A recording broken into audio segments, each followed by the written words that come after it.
వారు అనగా వీరు ఎవరంటే జ్ఞానులు, తూర్పు దేశపు జ్ఞానులు. ఆ నక్షత్రమును చూచి అత్యానంద భరితులయ్యారట. హల్లెలూయా. ఆనందం వేరు, వారి యొక్క ఆనందము అత్యానందముగా మారిపోయిందట. హల్లెలూయా. వారు ఆ నక్షత్రము అప్పుడు వరకు కూడా కదులుతూ ఉండేది, కొన్నిసార్లు కనిపించకుండా ఉండేది. ఆ నక్షత్రం కదులుతూ ఒక చోటకు వచ్చి ఆగిపోయింది. చాలా దినాలు వారు ఆ నక్షత్రాన్ని చూచి వారు నడిచారు. వీళ్ళు ఎంత దూరం నడిచారంటే ఇంచుమించు 900 మైళ్ళు నడిచారు. నడచడం అంటే వాళ్ళు ఒంటెల మీద వచ్చారు. వాళ్ళు ప్రయాణము 900 మైళ్ళు ఆ నక్షత్రాన్ని చూచి వచ్చారు. కొన్ని చోట్ల 500 మైల్స్ అని ఉంది. ఇప్పుడు ఎంతైనా సరే, ఇప్పుడు అది ఎగ్జాక్ట్గా ఇది అని మనం చెప్పలేము, కానీ ఇంచుమించు వాళ్ళు 900 మైళ్ళు ప్రయాణం చేసి ఆ నక్షత్రాన్ని చూస్తూ వచ్చారట. వచ్చిన వాళ్ళు ఒకచోట ఆ నక్షత్రం ఏమైంది, ఆగింది.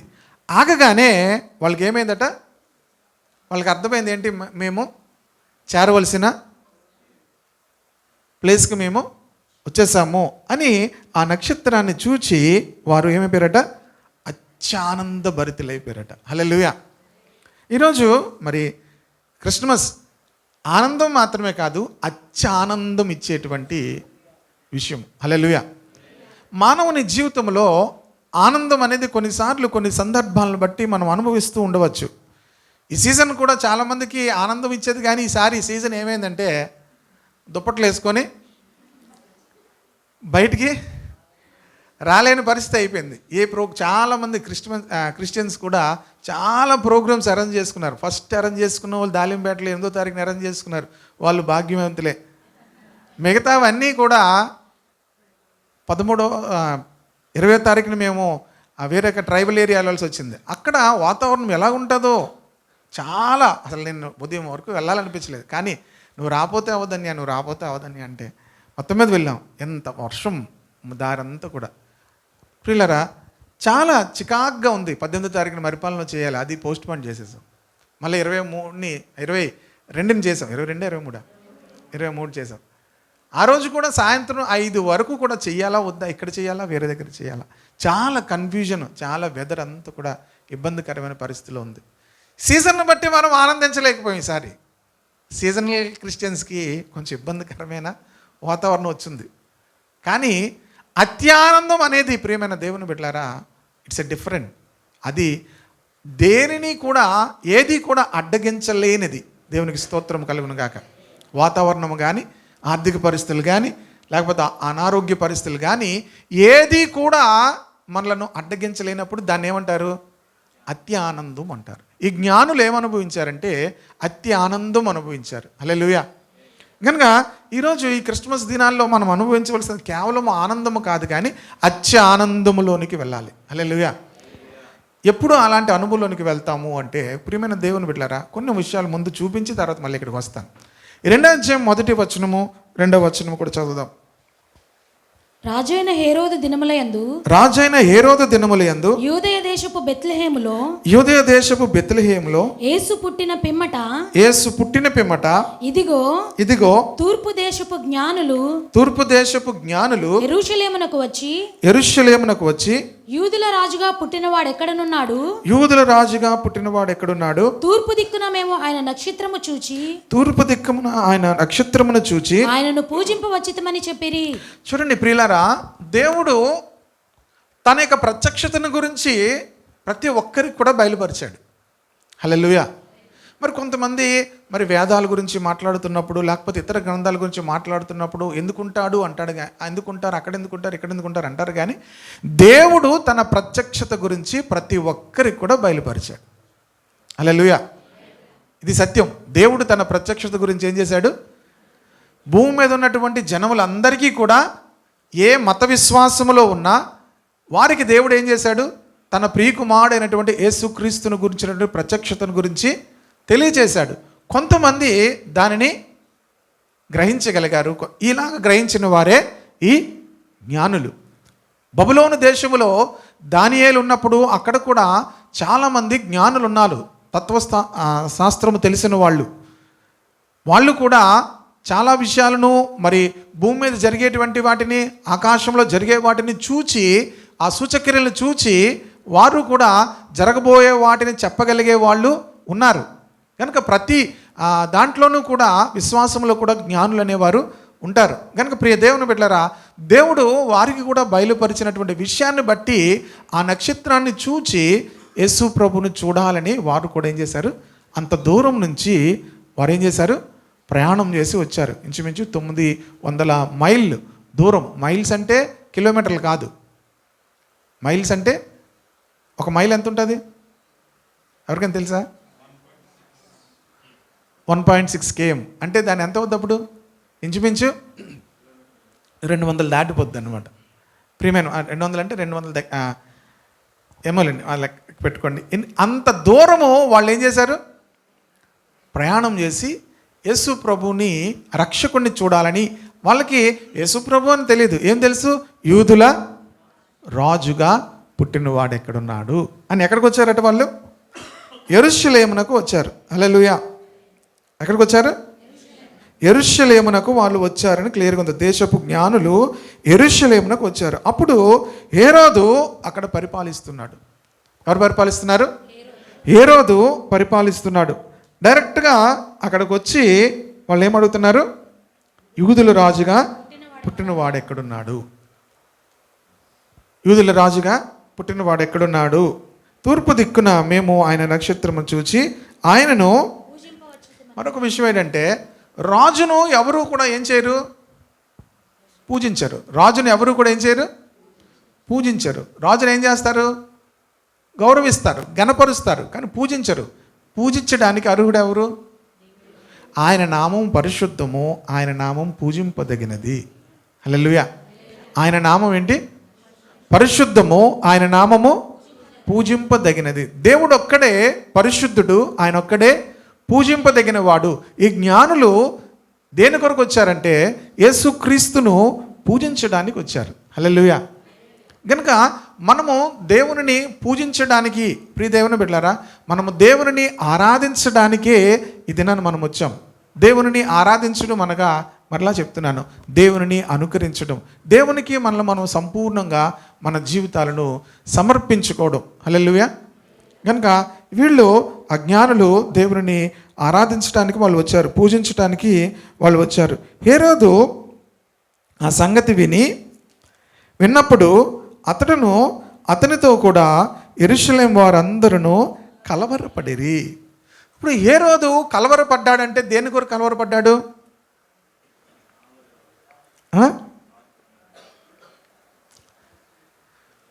మనలాంటి వాడు ఎవడైనా ఉన్నా మనకు కలవరం వస్తుంది, తెలుసా మీకు?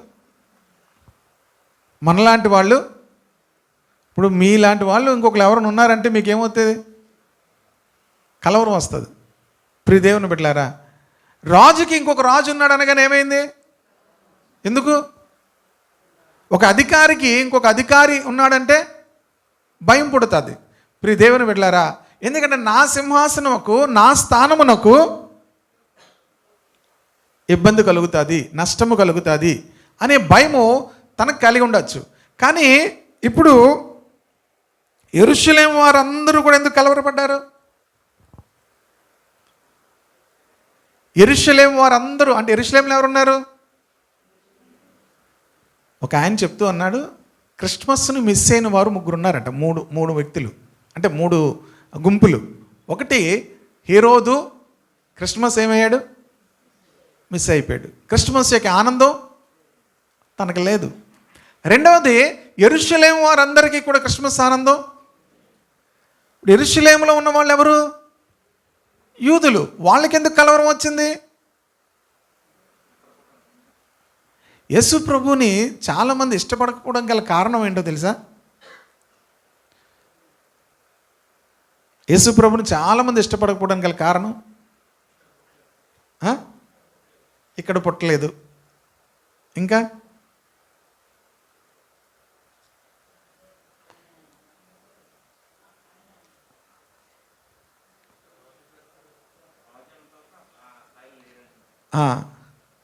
రాజు అంటే ఆ స్థాయిలో లేరు. అయితే నేను అడిగింది మీకు వేరేగా అడిగానులేండి.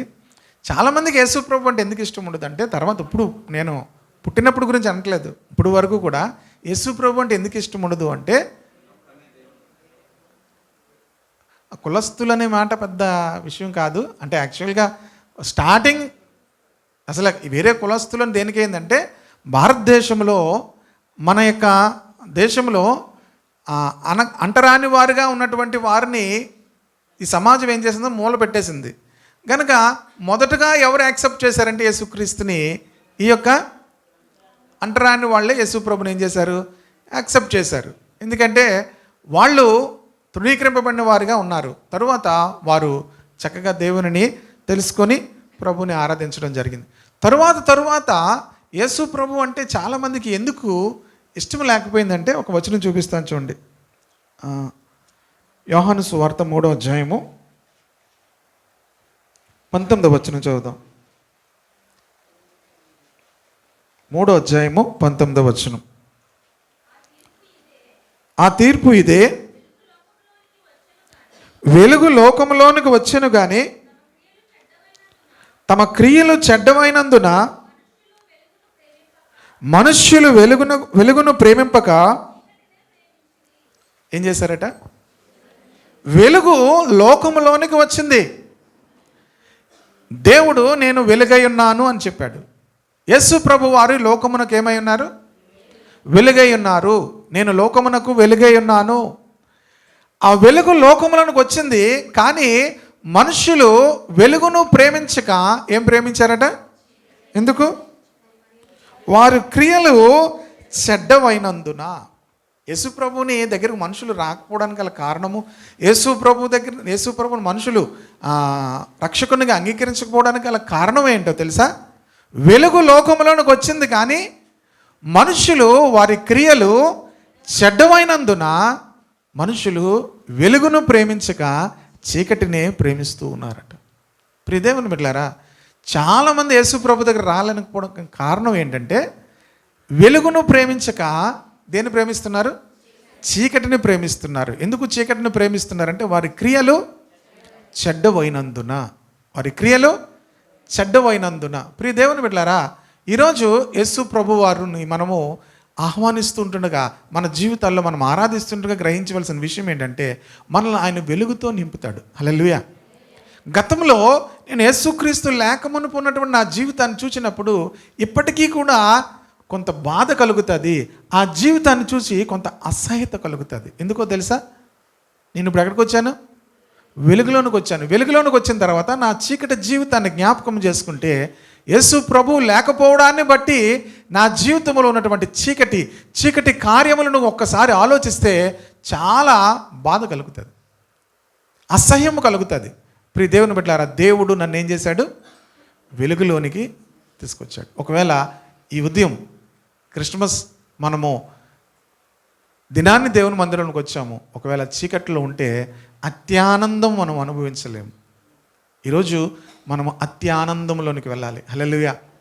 అంటే మనకున్నటువంటి స్థితిగతులు అన్నిటికీ మించిన అత్యానందంలోనికి వెళ్ళాలి. హల్లెలూయా, హల్లెలూయా. ఈరోజు యేసుక్రీస్తు మనకు అనుగ్రహించే శుభవార్త ఏంటంటే, మనుషులందరినీ కూడా అత్యానందంలోనికి ఆయన నడిపించేవాడే ఉన్నాడు. హల్లెలూయా. హేరోదుకి ఆనందం లేదు. హేరోదుకి ఏమొచ్చింది, కలవరం పుట్టేసింది. ఎందుకు? నా స్థానం ఏమవుతుంది, కదిలించిపోతుంది. నా స్థానము షేక్ అవుతుంది, నా సింహాసనము షేక్ అవుతుంది. కనుక తనకు కలవరం పుట్టింది. యెరూషలేము వారికి ఎందుకు పుట్టింది? వారిని పరిపాలించేటువంటి రాజు, యూదులు రాజుగా, యెరూషలేములో ఉన్న వాళ్ళు ఎవరు, యూదులు ఉన్నారు అక్కడ. వాళ్ళందరికీ కూడా ఏమైంది, కలవరపడ్డారంట. ప్రియ దేవుని బిడ్డలారా, వారికి ఎందుకు కలవరం వచ్చిందని చాలాసార్లు చదువుతూ ఉండేవాడిని. వాళ్ళు ఆ వెలుగులోనికి రావడానికి వాళ్ళు ఏమవట్లేదు, ఇష్టపడట్లేదు. వాళ్ళు చీకటిలోనే, కనుక చీకటిలో ఉన్న వాళ్ళు వారి జీవితం అలాగే ఉండాలనుకుంటారు. అందుకే వారి క్రియలు, సత్యవర్తనుడైతే వాడి క్రియలు, 3వ అధ్యాయంలోనే ఇంకో మాట ఉంది, 21వ వచనం చూడండి.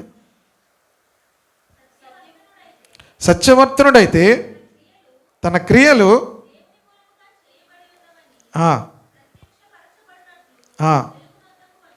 ఆమేన్. హల్లెలూయా. ఎక్కడికి వచ్చును? వెలుగునొద్దకు వచ్చును. కనుక వాళ్ళు వెలుగునొద్దకు రాలేకపోయారు. ఏమైపోయారు? క్రిస్మస్ని వాళ్ళు మిస్ అయిపోయారు. క్రిస్మస్ యొక్క ఆనందం వాళ్ళు మిస్ అయిపోయారు. మూడోది ఎవరు మిస్ అయిపోయారు?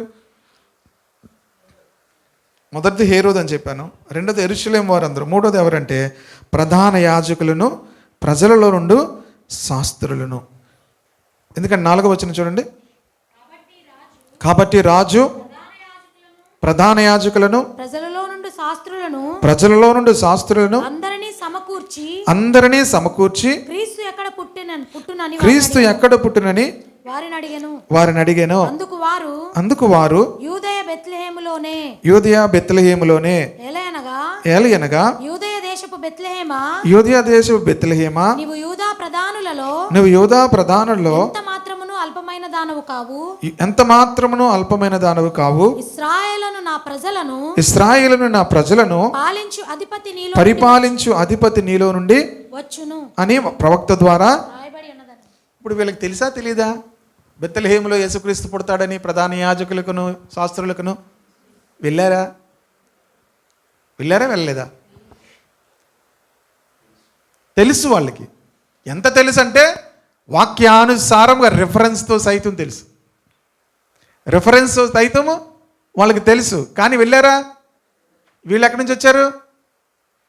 నక్షత్రమును చూచి. వారికి తెలుసా అంటే వారికి ఏం తెలియదు. ఏదో చిన్న మాట వాళ్ళకి తెలుసు. నక్షత్రము యాకోబులో ఉదయించును. ఎవరు చెప్పారు ఈ మాట? బిలాము చెప్పాడు. ఎవరు చెప్పారు? బిలాము చెప్పాడు. సంఖ్యాకాండం 23 అధ్యాయంలో చెప్పాడు. 22, 23 అధ్యాయంలో బిలాము కూడా చెప్పాడు. ప్రియ దేవుని బిడ్డలారా, అలాంటి బిలాముకు తెలిసింది. వాళ్ళ నక్షత్రమును చూచి ఏం చేశారు? వచ్చారు. కానీ ప్రధాన యాజకులను శాస్త్రులు కూడా ఏం చేయలేదు. వారికి తెలుసు కానీ బెత్లెహేములోనే పుడతాడు. వాళ్ళు ఏమన్నారు? బెత్లెహేములోనే పుడతాడు. కానీ వెళ్ళారా? వెళ్ళలేదు. వీళ్ళు ఏమయ్యారు? క్రిస్మస్ మిస్ అయ్యారు. క్రిస్మస్ ఆనందాన్ని వారు అంటే వారు లోకములో ఉన్న ఆనందమే వారికి చాలు. లోకములో ఉన్నటువంటి ఆనందంతోనే వారు తృప్తి పొందుతున్నారు. దేవుడిచ్చేటువంటి ఆ అత్య ఆనందంలోనికి వారు వెళ్ళాలనేటువంటి ఆశ వారికి లేకుండానే ఉన్నారు. ప్రియ దేవుని బిడ్డలారా, దేవుడు ఈ జ్ఞానులకు తాను ఆయన బయలుపరుచుకున్నాడు. హల్లెలూయా. ప్రియ దేవుని బిడ్డలారా, జాగ్రత్తగా వినండి. ఈ ముగ్గురు కూడా మిస్ అయిపోయారు. ఇంతకీ యెరూషలేము నుంచి బెత్లెహేముకి ఎంత దూరం తెలుసా? యెరూషలేము నుంచి బెత్లెహేముకి ఎంత దూరం? జ్ఞానులు ఎక్కడికి వచ్చారో చెప్పాను. యెరూషలేముకి వచ్చి అడుగుతున్నారు. ఇప్పుడు బెత్లెహేముకి వెళ్ళాలి. యేసుప్రభు ఎక్కడ పుట్టాడు? దావీదు ఎక్కడ పుట్టాడు? మీరు ఇంకా అని చెప్పడానికి అలాగ అడుగుతున్నారంటే తెలిసినా తెలియకపోయినా. ప్రియ దేవుని బిడ్డలారా, దావీదు కూడా బెత్లెహేములోనే పుట్టాడు. కనుక యేసుప్రభు వారు కూడా బెత్లెహేములోనే పుట్టాడు. ఇప్పుడు జ్ఞానులు ఎక్కడికి వెళ్తున్నారు? బెత్లెహేముకి వెళ్ళాలి. ఎక్కడి వరకు వచ్చి ఆగారు? యెరూషలేముకి వచ్చి ఆగారు. ఇప్పుడు యెరూషలేము నుంచి బెత్లెహేముకి ఎంత దూరమో తెలుసా? 9 కిలోమీటర్లు. ఎన్ని కిలోమీటర్లు? వీళ్ళు 9 కిలోమీటర్లు వెళ్ళిపోయారండి. వీళ్ళు రాజు కానీ, యెరూషలేము వారు కానీ, ప్రధాన యాజకులు కానీ, శాస్త్రులు కానీ ఎంత దూరం వెళ్ళిపోయారు? జస్ట్ 9 కిలోమీటర్లు వెళ్ళి యేసుక్రీస్తును చూడ్డానికి వెళ్ళలేకపోయారు. అంటే మనకి ఇక్కడ నుంచి ఇంచుమించు గురుద్వార అంత దూరం, గురుద్వార జంక్షన్ అంత దూరం. వీళ్ళేమో ఇంచుమించు 900 మైళ్ళ నుంచి దూరం నుంచి వీళ్ళు వచ్చారు. ఎవరిని చూడ్డానికి? యూదుల రాజుగా పుట్టినవాడు ఎక్కడున్నాడు, ఆయనను పూజించడానికి వచ్చాము అని. ప్రియ దేవుని బిడ్డలారా, వీళ్ళు ఎక్కడి నుంచి ఎక్కడికి వెళ్ళలేకపోయారు?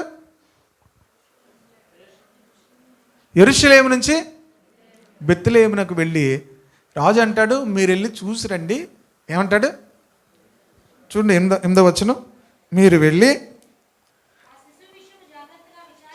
ఆ శిష్యువు విషయమే జాగ్రత్తగా విచారించి తెలుసుకొనగానే నేనును వచ్చి ఆయనను పూజించున్నట్లు ఆ, నాకు వర్తమానము తెండని చెప్పి ఆ. వారిని బెత్లెహేమునకు పంపెను. ఇప్పుడు వెళ్ళొచ్చు కదా ఈయన కూడా చూడాలంటే. ఏమంటున్నాడు? మీరు వెళ్ళి చూసి వచ్చి నాకు వర్తమానం తీసుకొస్తే నేను కూడా వెళ్ళి బెత్లెహేంకి వెళ్ళి ఏం చేస్తాను? నేను వచ్చి ఆయనను పూజించినట్లు నాకు వర్తమానము. చాలామందికి అన్నీ వాళ్ళ దగ్గరికి తేవాలా. ఏం చేయాలి? అన్నీ వారి దగ్గరకు తేవాలి. ప్రియ దేవుని బిడ్డలారా, మనము ప్రభు మన కోసం వచ్చాడు, మనమే ప్రభు దగ్గరికి వెళ్ళాలి. హల్లెలూయా. మనమే ఏం చేయాలి? ప్రభు దగ్గరికి వెళ్ళాలి. కనుక దేవుని మందిరముకు రావడం కానీ, దేవుని వాక్యం చదవడం కానీ, మనం ప్రభు దగ్గరికి వెళ్తున్నాం. ఆమేన్. ప్రభు యొక్క అత్యానందం మనకు కావాలంటే మనం ఏం చేయాలి? ప్రభు మన కోసం ఎక్కడి నుంచి వచ్చాడు? పరలోకమును విడిచి భూమి మీదకి వచ్చాడు ఆయన. హల్లెలూయా.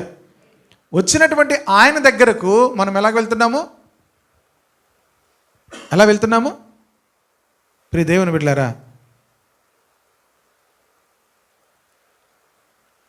దేవుని మందిరానికి రావడం ద్వారా, దేవుని యొక్క వాక్యము వినడం ద్వారా, ప్రభువుని ఆరాధించడం ద్వారా మనం ఏం చేస్తున్నాము? ప్రభు దగ్గరికి వస్తున్నాం. మనకేమవుతుంది? మన ఆనందం అత్యానందం అవుతుంది. ఇది ఈ సంవత్సరం మొదలుకొని మన అందరి జీవితాల్లో కూడా అతి ఆనందము మనము కలిగి ఉండాలి. హల్లెలూయా. చాలామంది మనం ఎవరో అడుగుతున్నారు, మీరు క్రిస్మస్ చేయరా? క్రిస్మస్ సెలబ్రేట్ చేయరా అని. క్రిస్మస్ సెలబ్రేట్ చేసేది కాదు, క్రిస్మస్ చెప్పేది. క్రిస్మస్ ఏం చేసేది? చెప్పేది. క్రిస్మస్ని అనుభవించేది. హల్లెలూయా. చేసేది ఏం కాదు. చేయడం అంటే ఏంటి చెప్పండి మీరు మామూలుగా? చేయడం అంటే ఏంటి? క్రిస్మస్ చేయడం అంటే కొన్ని మాటలు మనం అంటాం, కానీ అలాగ ఆలోచిస్తే ఏం చేస్తామండి? ఏం చేస్తారు క్రిస్మస్ని? క్రిస్మస్ని అనుభవించాలి. హల్లెలూయా. క్రిస్మస్ని ప్రకటించాలి. హల్లెలూయా. క్రిస్మస్ని ఏం చేయాలి? ప్రకటించాలి. క్రిస్మస్ని అనుభవించాలి. అత్యానందము ఇదేంటంటే irrespective of all our circumstances, అత్యానందం మనము కలిగి ఉండాలి. హల్లెలూయా. అంత ప్రయాణం చేసి వచ్చిన వాళ్ళు అలసిపోవాలి, కానీ ఏం చేశారట? వాళ్ళు ఆ నక్షత్రమును చూచి ఆనందించారు. హల్లెలూయా. ఈ దగ్గరున్న వాళ్ళు జస్ట్ 9 కిలోమీటర్ల దూరంలో ఉంది బెత్లెహేము. రాజు వెళ్ళలేదు, యెరూషలేం వారు వెళ్ళలేదు. ఏముందిలే, పట్టించుకోలేదు వాళ్ళు. పోనీ వాళ్ళైతే పట్టించుకోలేదు. ప్రధాన యాజకులు, శాస్త్రులు కూడా ఏం చేయలేదు? వెళ్ళలేదు. పక్కనే ఉంది. ప్రియ దేవుని బిడ్డలారా, కానీ దేవుడు ఎక్కడో ఉన్న వాళ్ళకి అత్యానందము పొందుకోవడానికి కృపనిచ్చాడు. హల్లెలూయా.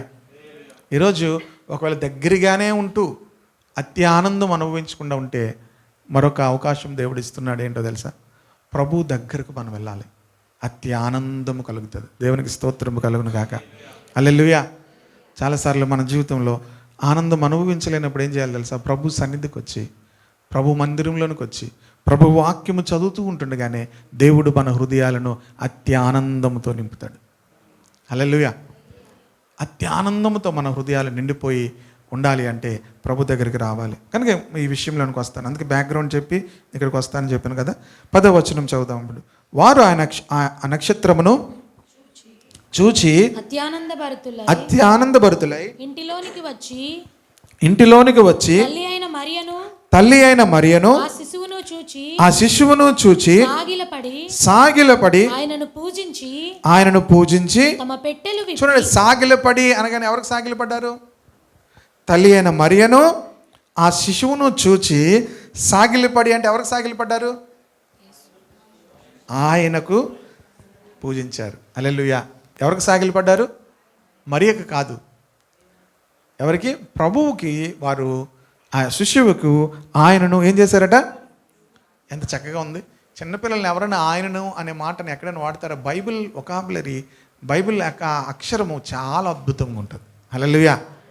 బైబిల్లో శిశువు అనగానే మనం ఎవరైనా చిన్నపిల్లల్ని ఎవరిని కూడా ఆయన అనే మాట వాడం, కానీ పరిశుద్ధాత్మ దేవుడు అక్కడ ఎంత చక్కగా రాయించాడంటే ముందే రాశాడు, మరియను ఆ శిశువును చూచి, శిశువును అన్న తర్వాత మరలా ఏమన్నాడు, సాగిలపడి ఆయనను పూజించారట. బైబిల్ 3 విధాలుగా మనము చదవాలి.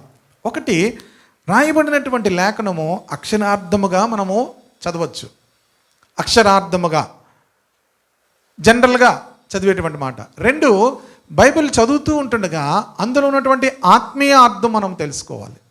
రెండోది ఏంటి, ఆత్మీయ అర్థం. కనుక 2 పక్కపక్కనే ఉంటాయి. జాగ్రత్తగా మనం చదివితే 2 మనకి ప్రత్యక్షమవుతాయి. హల్లెలూయా. అక్షరార్థముగా చదివితే పెద్ద ఆనందం రాదు మనకి. అక్షరార్థముగా చదివితే ఏమవుదు, పెద్ద ఆనందం కలగదు. ఆ అత్యానందం మనకు రావాలంటే ఆత్మీయ అర్థం మనం చూడాలి, ఆధ్యాత్మిక విషయం మనం అక్కడ చూడాలి. ఎప్పుడైతే ఆధ్యాత్మిక విషయాన్ని బైబిల్ గ్రంథంలో మనం చూస్తామో అప్పుడు మన ఆనందం ఏమవుతుంది, అత్యానందం అవుతుంది. అలాగే ఈ సీజన్లో కూడా మనము అక్షరానుసారముగానే ప్రతిదీ చేస్తుంటే మన ఆనందం అత్యానందం అవదు. ప్రియ దేవుని బిడ్డలారా, ఆత్మ సంబంధమైన అనుభవంలోనికి వస్తే అప్పుడేమవుతుంది, అత్యానందమైన అనుభవంలోనికి వస్తాం. హల్లెలూయా. కనుక ప్రియ దేవుని బిడ్డలారా, ఆ నక్షత్రమును చూచి వాళ్ళందరూ ఏమైపోయారట. నేను చదువుతున్నప్పుడు అనుకున్నాను, ఇప్పుడు ఎలా చూస్తారు నక్షత్రాన్ని ప్రజలు? యేసు ప్రభు దగ్గరికి నడిపించింది ఆ నక్షత్రం. ఇప్పుడు ఆ నక్షత్రాన్ని ప్రజలు ఎలా చూస్తారు? పౌలు అన్నాడు ఫిలిప్పీ పత్రికలో, మీరు లోకమందు ఎలా కనబడుతున్నారు, జ్యోతుల వలె కనబడుతున్నారు. ఎలా కనబడుతున్నారు? జ్యోతుల వలె కనబడుతున్నారు. దేని కొరకు జ్యోతులు? మనల్ని చూడగానే అత్యానందం కలగాలి. దేవునికి స్తోత్రం కలుగును గాక.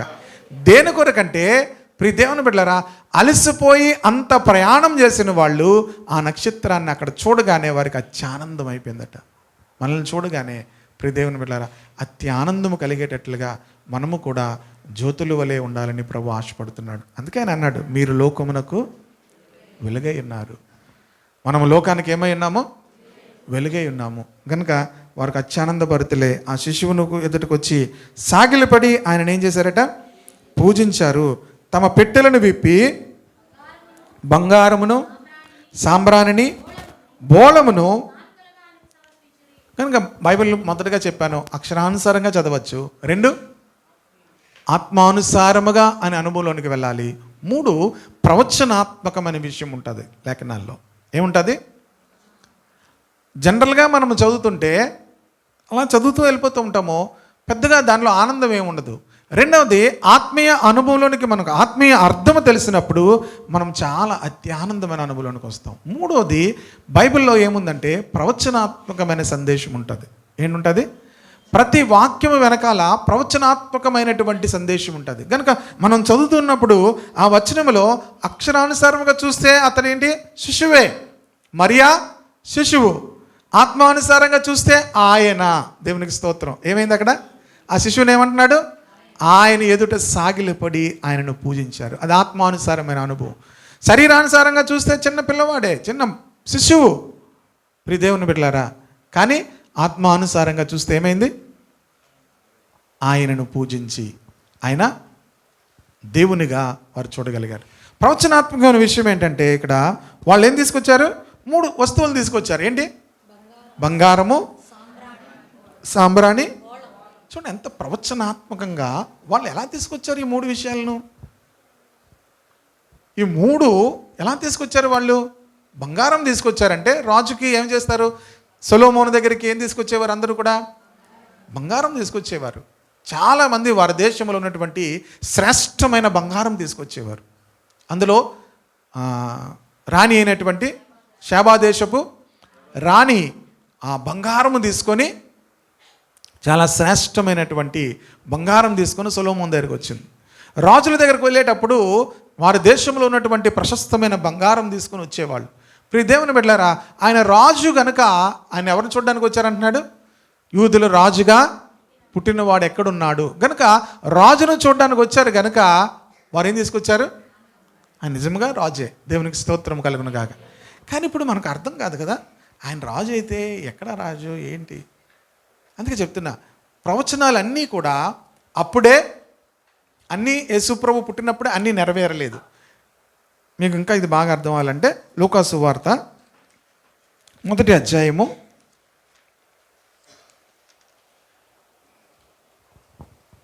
31, 32 వచనాలు చదువుదాం. ఇదిగో నీవు గర్భము ధరించి కుమారుని కని ఆయనకు యేసు అని పేరు పెట్టుదువు.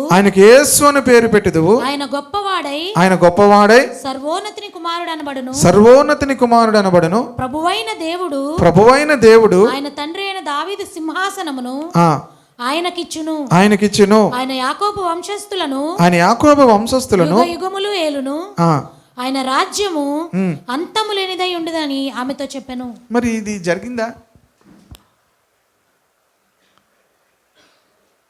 ఇప్పుడు రాజ్యం ఎవరిది ఉంది? ఒక దేశంలో ఒక రాజు ఉన్నాడు. అమెరికాలో ట్రంప్, రష్యాలో పుతిన్, కిమ్, ఎక్కడ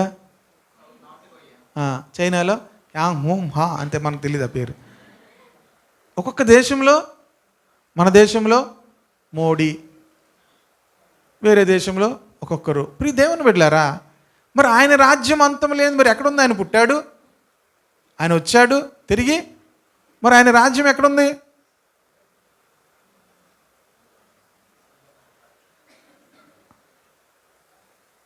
మరి ఇక్కడ లేఖనం ఏముంది? ఇదిగో నువ్వు గర్భము ధరించి కుమారుని కంటావు, ఆయన గొప్పవాడే సర్వోన్నతిని కుమారుడు అనబడతాడు. ఆయన ప్రభు అయిన దేవుడు దావీదు సింహాసనానికి ఇచ్చును. ఆయన యాకోబు వంశస్థులను యుగములను ఏలును. ఆయన రాజ్యము అంతము లేనిదై ఉండును. అంతము లేని రాజ్యం ఎవరిది ఉంది? ఎవరిది లేదు. కానీ ఇప్పుడు ఇది ఎప్పుడు వస్తుందంటే ప్రియం దేవుని బిడ్డలారా, అందుకే ప్రతి మాట కూడా ప్రవచనాత్మకంగా మనం చూడాలి అని చెప్పాను. ఇది మొదటి ప్రభు రాకడలో ఇది పూర్తిగా నెరవేరలేదు. ఆయన రెండవ రాకడలో ఇది నెరవేరబోతుంది. హల్లెలూయా. ఆయన రెండవ రాకడలో ఏమవుతుంది మాట? ఆయన యుగ యుగములు ఏలబోతున్నాడు. ఆమేన్. హల్లెలూయా. ఈ భూమి మీదకి వచ్చిన రాజులందరూ కూడా ఒక దినాన వారి రాజ్యం ఏమైపోయింది? అంతమైపోయింది. కానీ ప్రభు మరలా రాబోతున్నాడు. గనక క్రైస్తవ విశ్వాసము క్రిస్మస్తోనే మనది అయిపోలేదు. మనము సెకండ్ కమింగ్ కోసం వెయిట్ చేయాలి. హల్లెలూయా. రెండవ రాకడ కొరకు మనం వెయిట్ చేయాలి. దేవునికి స్తోత్రము కలుగును గాక. రెండవ రాకడ కొరకు మనం ఎదురు చూస్తూ మనం ఏం చేయాలని, అందుకే తీతు ఏం రాశారంటే శుభప్రదమైన నిరీక్షణతో మనం ఉండాలి.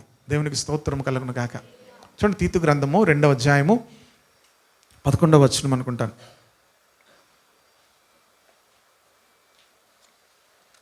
ఏలయనగా సమస్త మనుష్యులకు రక్షణకరమైన దేవుని కృప ప్రత్యక్షమై, చూడండి జాగ్రత్తగా ఉండండి, సమస్త మనుష్యులకు రక్షణకరమైన దేవుని కృప ఏమైంది? ప్రత్యక్షమైంది. మనము భక్తిహీనతను ప్రత్యక్షమై ఏం చెప్తుంది? మనము భక్తిహీనతను ఇహలోక సంబంధమైన దురాశలను విసర్జించి శుభప్రదమైన నిరీక్షణ నిమిత్తము అనగా అని చెప్తున్నాడు. శుభప్రదమైన నిరీక్షణ అంటే ఏంటంటే, అనగా మహాదేవుడును మన రక్షకుడైన యేసుక్రీస్తు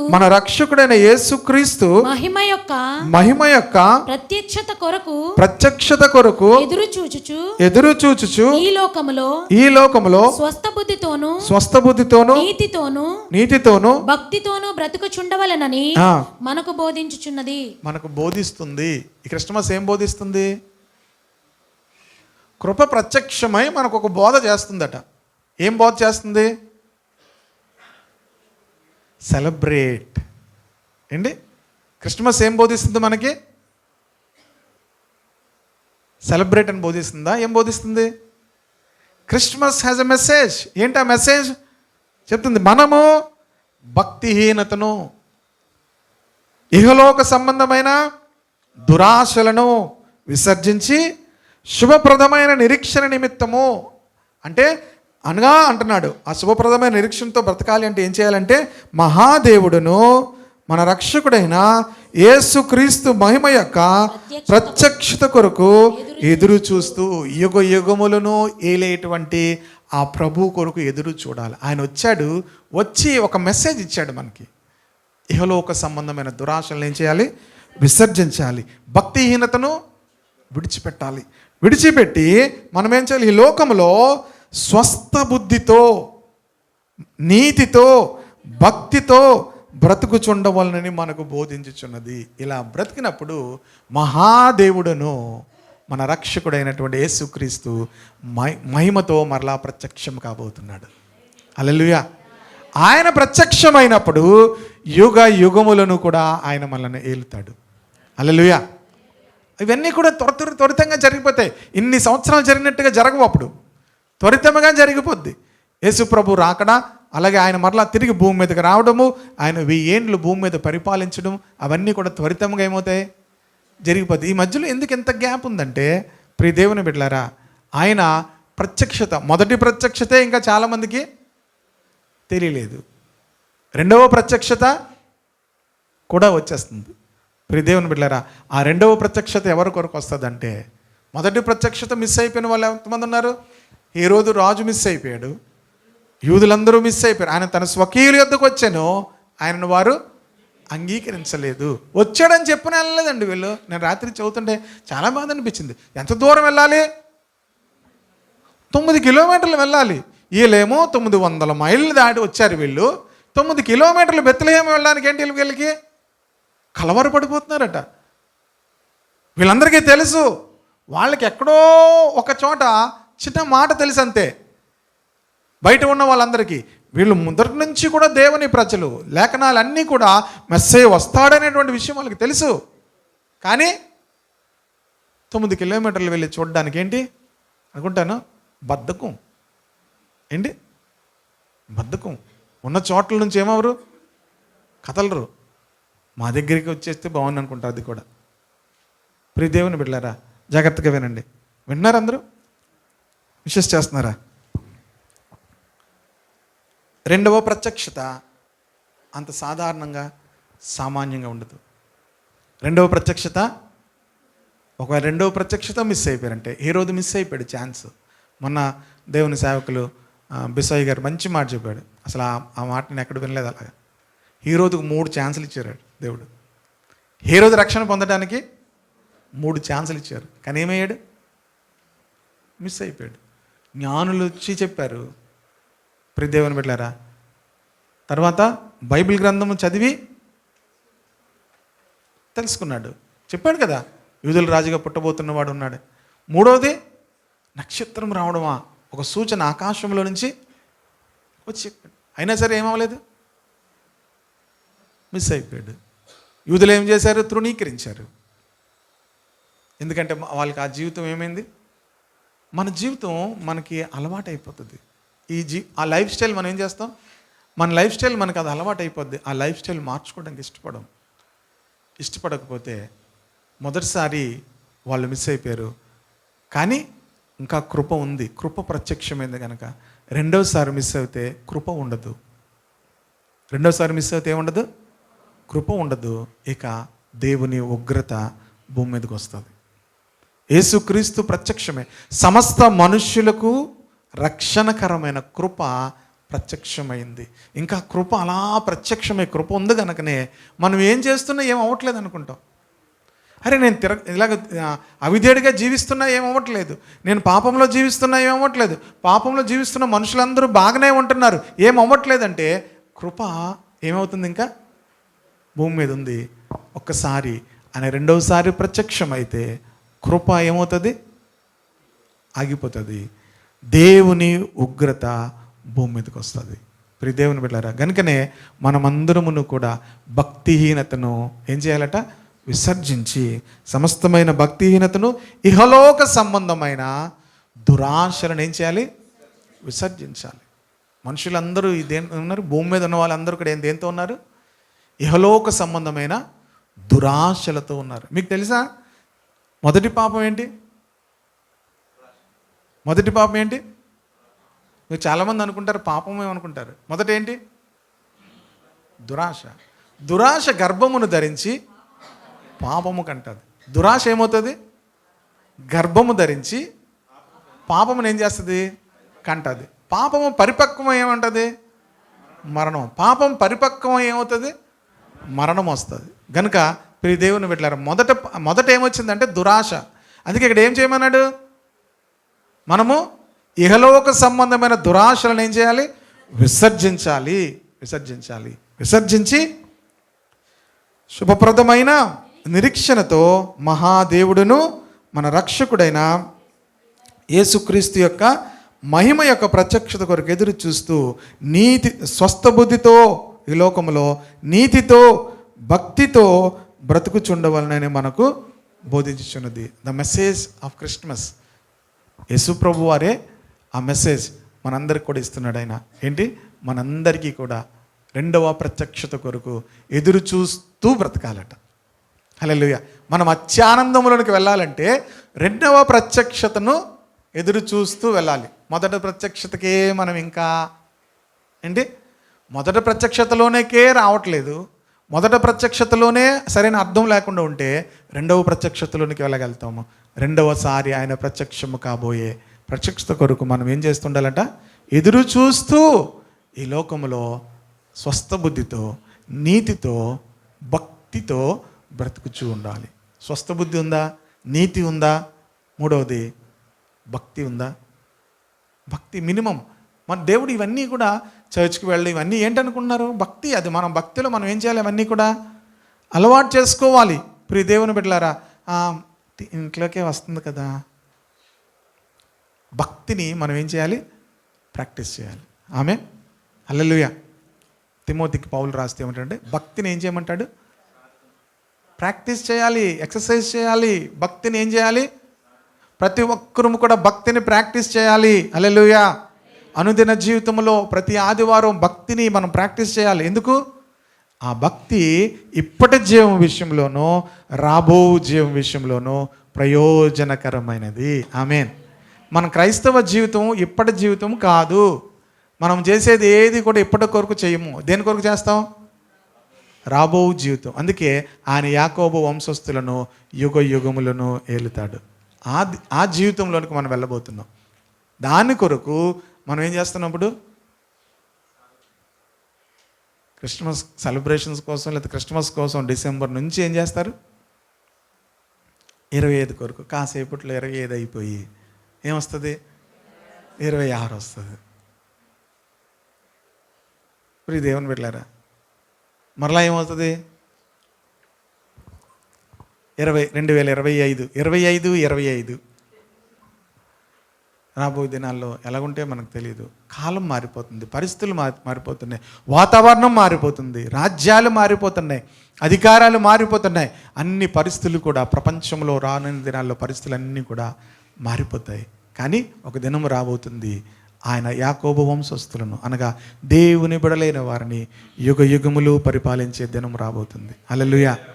దాని కొరకు మనం ఎదురు చూస్తూ ఈ లోకంలో ఉన్న దురాశలన్నింటినీ కూడా విసర్జించి భక్తిహీనతను అంతటినీ కూడా మన జీవితాల నుంచి తొలగించుకొని దేవుని మందిరముకు వస్తున్నప్పుడు మనకేం జరుగుతుంది? మనలో ఉన్న భక్తిహీనత అంతా కూడా మనం తొలగించుకొని దినదినము కూడా మనం నూతన పరచబడుతుంటే ఆ యొక్క అనుభవంలోనికి వస్తాం. ఆమె హల్లెలూయా. కనుక వారు ప్రవచనాత్మకంగా ప్రభుకి ఏం అర్పిస్తున్నారంటే బంగారం అర్పిస్తున్నారు. అతడు శిశువుగానే ఉన్నాడు, కానీ వాళ్ళు ఆధ్యాత్మికంగా వాళ్ళు చూస్తున్నారు, ప్రవచనాత్మకంగా వాళ్ళు చేస్తున్నారు. ఆయన రాజు అనేటువంటి విషయాన్ని వారు గమనించి ఆయన రాజులకు రాజును ప్రభువులకు ప్రభువునై ఉన్నాడు. తిమోతికి పౌలు రాస్తూ ఆయన రాజులకు రాజు అనే మాటను చాలాసార్లు వాడాడు. కనుక ప్రియమైన దేవుని బిడ్డలారా, అది వీళ్ళొచ్చి బంగారమును దేవునికి ఏం చేస్తున్నారు? అర్పిస్తున్నారు. అంటే బంగారం, ప్రశస్తమైన బంగారమును అర్పించి దేవుని ఆరాధిస్తున్నారు. రెండవది వాళ్ళు ఏమిచ్చారట? సాంబ్రాణి. సాంబ్రాణి దేని కొరకు సాదృశ్యం అంటే ధూపము. సాంబ్రాణి దేనికి వేస్తారు? చిన్నప్పుడు వేస్తారు పిల్లలకి, అది మంచి వాసన వస్తుంది కదా. సాంబ్రాణి దేనికంటే ప్రభువుని ఆరాధించేది. వాళ్ళు ఏం చేశారు? ప్రభువుని ఆరాధించారు, వారు గణపరిచారు రాజుగా. రెండవది ఆయనని దేవునిగా ఆరాధించారు. ప్రియ దేవుని బిడ్డలారా, ఆయనను దేవునిగా మనము ఆరాధించాలి. బంగారం అనగా మన జీవితం అంతటిని కూడా, ప్రశస్తమైన దాని అంతటిని కూడా ప్రభువుకి ఇవ్వాలి. 2, మనము ప్రభువుని ఏం చేయాలి? ఆరాధించాలి. 3 ఏమి ఇచ్చారు? బోళము. బోళము దేనికో తెలుసా? ఎప్పుడు మళ్ళీ ఇది యేసు ప్రభు వారికి చివరిలో ఏమిచ్చారు? కనుక ఆయన యొక్క మరణానికి సాదృశ్యం. అంటే ఆయన రక్షకుడు, ఆయన మనందరి కోసం కూడా మరణిస్తారు. వీళ్ళకి తెలుసా జ్ఞానులు కదా ఎందుకు ఇస్తున్నారో? వాళ్ళకి తెలియదు. వాళ్ళకి దాని అర్థం పూర్తిగా తెలుసా? అందుకే బైబిల్ ప్రవచనాత్మకమైనది. కనుక ఆ ప్రవచనాత్మకమైనటువంటి విషయాలను కొన్నిసార్లు వాళ్ళు చేస్తుంటారు కానీ వాళ్ళకి అర్థం కాదు. పేతురు అదే అంటాడు. చూడండి, ఆ మాట చూపించి నేను ముగించేస్తాను. మొదటి పేతురు పత్రిక చూడండి.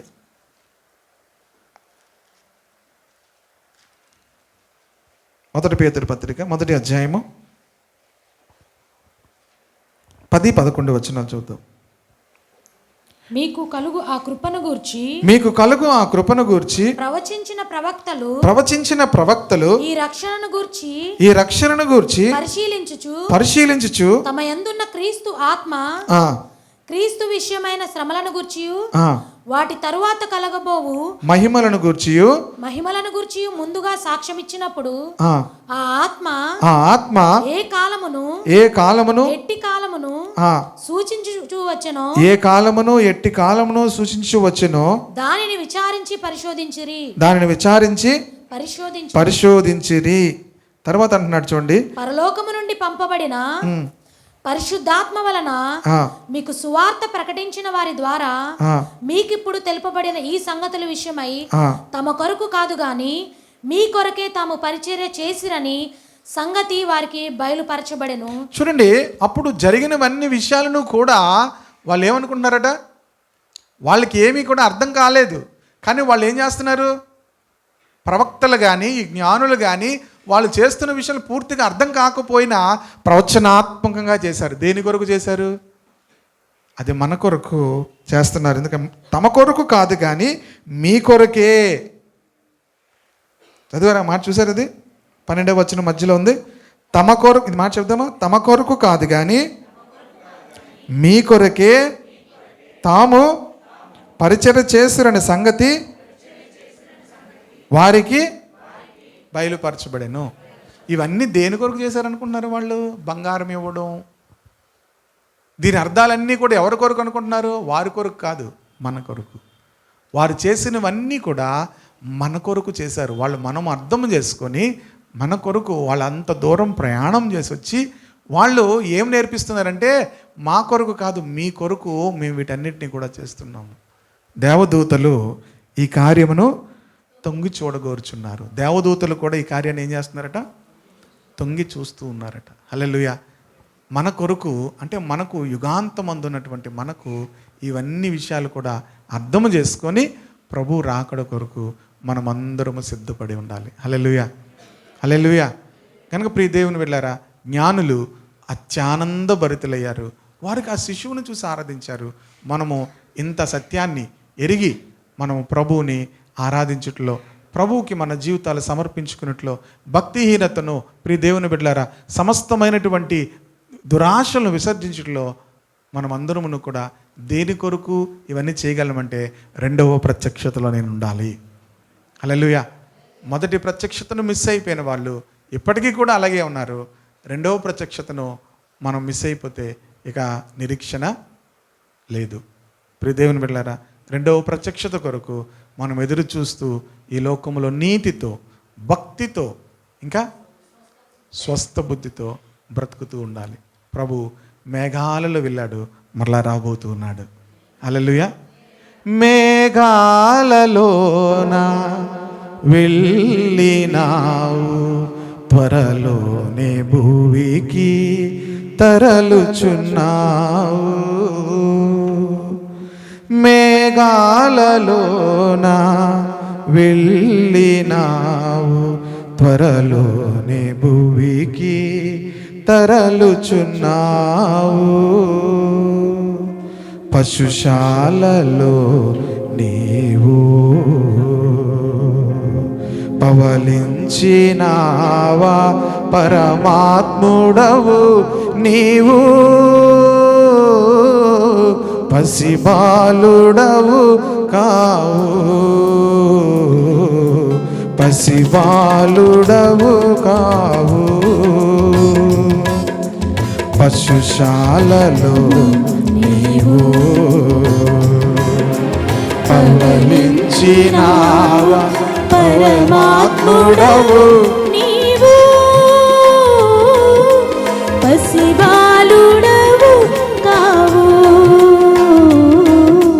పసిబాలుడవు కావు.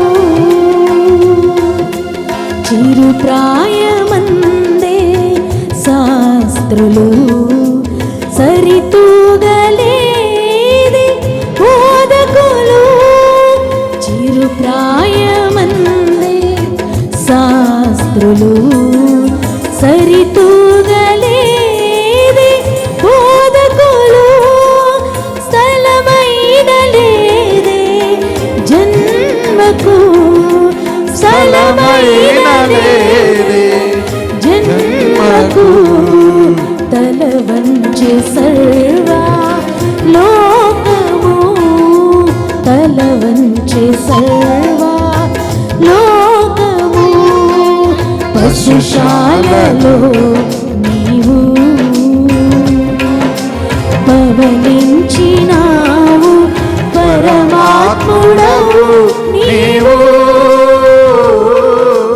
పసిబాలుడవు కావు, పసిబాలుడవు కావు. పాపము మోసి కలువరిలో ఓడించినావు మరణమును, పాపము మోసి కలువరిలో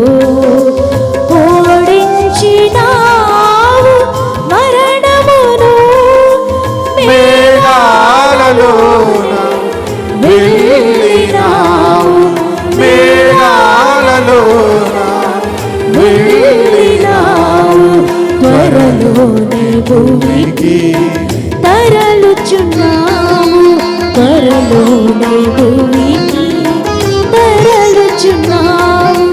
పశుశాలలో నీవు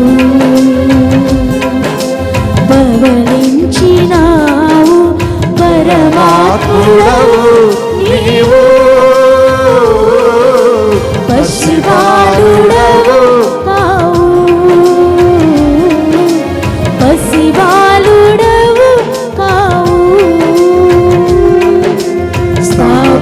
స్థాపించలేదే తరగతులు ప్రతి చోట చూడా నీ పలుకే, స్థాపించలేదే తరగతులు ప్రతి చోట చూడా నీ పలుకే, ధరించలేదే ఆయుధం, ధరించలేదే ఆయుధం. వశమాయే జనుల హృదయాలు, వశమాయే జనుల హృదయాలు. పశుశాలలో నీవు పవలించినావు, పరమాత్ముడవు నీవు, పసిబాలుడవు కావు, పసిబాలుడవు కావు, పసిబాలుడవు కావు, పసిబాలుడవు కావు.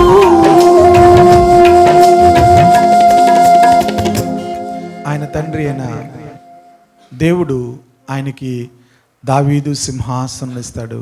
ఆయన యాకోబు వంశస్థులను యుగయుగములు ఏలుతాడు. ఆయన రాజ్యము అంతము లేనిదై ఉంటుంది.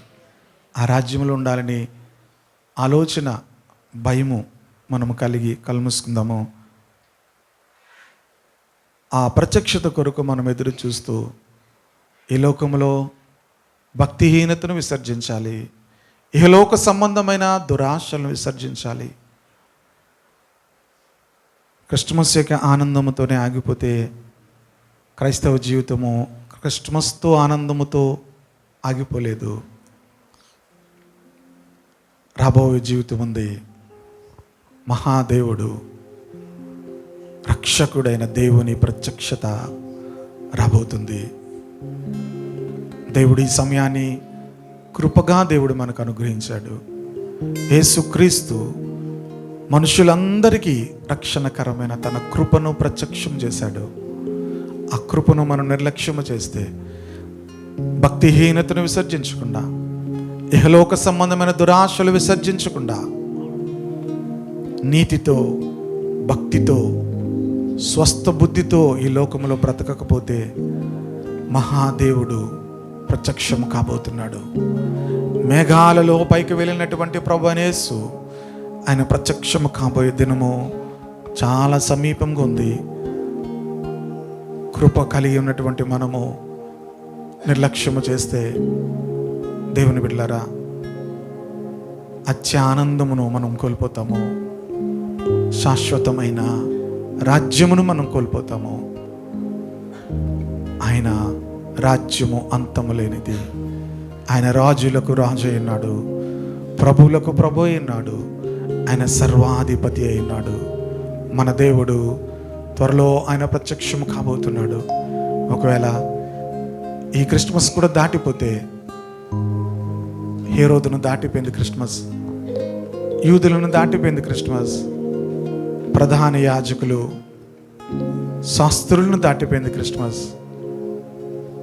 జ్ఞానులు ఎక్కడి నుంచో వచ్చి అత్యానందము వారు పొందుకున్నారు. ఒకవేళ ఈ క్రిస్మస్ కూడా దాటిపోతే మరలా క్రిస్మస్ వస్తుందని మనకు తెలీదు. మరలా క్రిస్మస్ వరకు మనం ఉంటామో లేదో తెలియదు. ఈ భూమి ఉంటుందో లేదో తెలీదు మనకు. ప్రభువా, నీ రాజ్యంలో నేను ఉండాలి. అతి ఆనందము ఆయన రాజ్యములో, శాశ్వతమైన ఆనందము, అతి ఆనందం ఉంటుంది. భక్తిహీనతను మనం విడిచిపెడదాము. ఇహలోక సంబంధమైన దురాశలను విడిచిపెడదాము. నీతితో, భక్తితో, స్వస్థ బుద్ధితో ఈ లోకంలో బ్రతుకుదాము. ఈ క్రిస్మస్ దినాన్ని మనం ఒక సమర్పణతో ఇక్కడి నుంచి వెళ్దాము. తండ్రి, మొదట నన్ను అనుగ్రహించిన కృప అనేకులు గ్రహించలేకపోయారు. ఈ ఉదయవేళలో మరొకసారి ఆ మాటలు మేము ధ్యానం చేసాం. ప్రభా, యెరూషలేము వరకు వచ్చినటువంటి ఆ శుభవార్త బెత్లెహేమునకు వారు వెళ్ళలేకపోయారు. ఆ శుభవార్తను బెత్లెహేము వరకు కూడా వారు వెళ్ళలేకపోయారు. ప్రియ దేవుని బిడ్డలారా, బెత్లెహేము వరకు మనం రావాలి. ప్రభు ఉన్న చోటుకి మనం రావాలి. ప్రభు పాద సన్నిధికి రావాలి. ప్రభు వాక్యం యొద్దకు మనం రావాలి. ఒక తీర్మానం చేసుకుంటే ప్రభు నిన్ను దీవిస్తాడు. అతి ఆనందముతో నిన్ను, నీ కుటుంబాలను నింపడానికి ఆయన ఇష్టపడుతున్నాడు. తండ్రి, నన్ను కనికరించు. నాలో ఉన్న ప్రతి దురాశను నేను విడిచిపెడతాను ప్రభా. నాలో ఉన్న భక్తిహీనత అంతటిని కూడా నీ రక్తముతో శుద్ధి చేయి ప్రభా అని ప్రార్థన చేసుకుందాం. అంతములేని రాజ్యములో నువ్వు ఉండాలని ప్రభు ఆశపడుతున్నాడు. తండ్రి, కనికరించు. ప్రతి ఒక్కరు ఒక చిన్న ప్రార్థన చేసుకుందాం. ప్రతి ఒక్కరు హృదయాల్లో కూడా ఈ మాటని చెప్పండి. మన హృదయాల్లో దురాశలు, ఇహలోక సంబంధమైనటువంటి దురాశలన్నిటిని కూడా విసర్జిద్దాము. యేసు నీ రక్తముతో నన్ను శుద్ధి చేయి ప్రభా. యేసు నీ నామమును బట్టి నన్ను మరొకసారి పరిశుద్ధపరచు.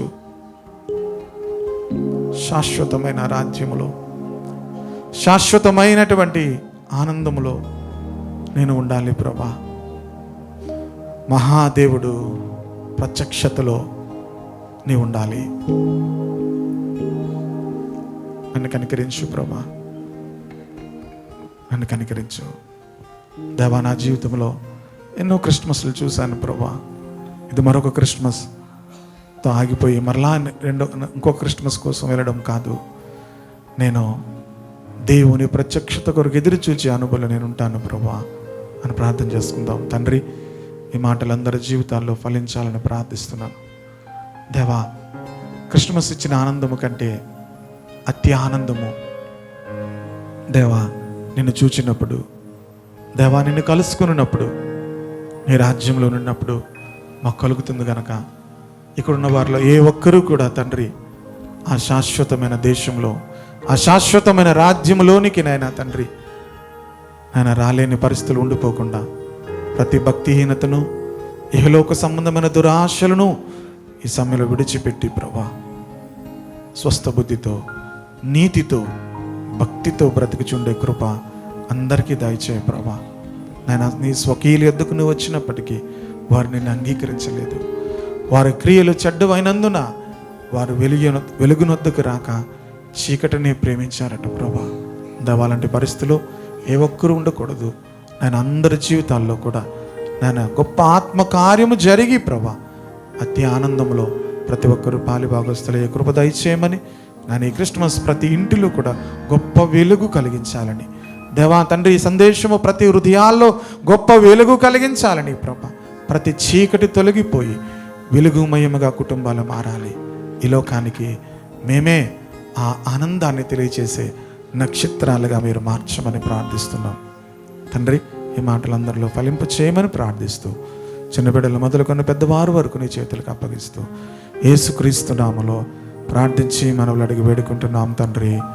ఆమె తండ్రి అయిన దేవుని ప్రేమ, ప్రభువైన యేసుక్రీస్తు వారి కృప, పరిశుద్ధ ఆత్మ దేవుని యొక్క నింపుదల, కాపుదల, ప్రభువును ప్రేమించి ఈ క్రిస్మస్ దినాన్ని ఆయన సన్నిధికి వచ్చిన వారందరి జీవితాల్లో అత్యానందము కలిగిన వారై ప్రభు యొక్క మహిమ గల ప్రత్యక్షత కొరకు ఎదురు చూస్తూ నడుచుట్లో వారికి సహాయం చేయునుగాక. Amen, amen, amen. God bless you. మీ అందరు కూడా మరొకసారి క్రిస్మస్ శుభాకాంక్షలు తెలియజేస్తున్నాను. దేవుడు మిమ్మల్ని అందరినీ దీవించునుగాక.